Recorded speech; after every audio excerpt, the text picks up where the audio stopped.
করো ঘাতে শৈল তুষারের মতো। তব কণ্ঠস্বর যেন পূর্ব জন্ম হতে পশি কর্ণপর জাগাইছে অপূর্ব বেদনা। কহ জন্ম মোর বাধা আছে কি রহস্য ডোরে তোমার সাথে হে অপরিচিতা। তুমি কোনটি? অর্জুন জননী, প্রণামী তোমারে আর্যে। রাজমাতা তুমি, কেন হিতা একাকিনী এ যে রণভূমি, আমি কুরু সেনাপতি।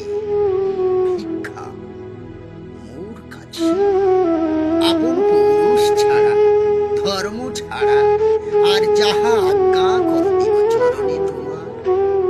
কোথা নবে মরি, পঞ্চপুত্রে ধন্য তুমি, তুমি ভাগ্যবতী। আমি কুলশীলহীন ক্ষুদ্র নরপতি, মরি কোথা দিবে স্থান।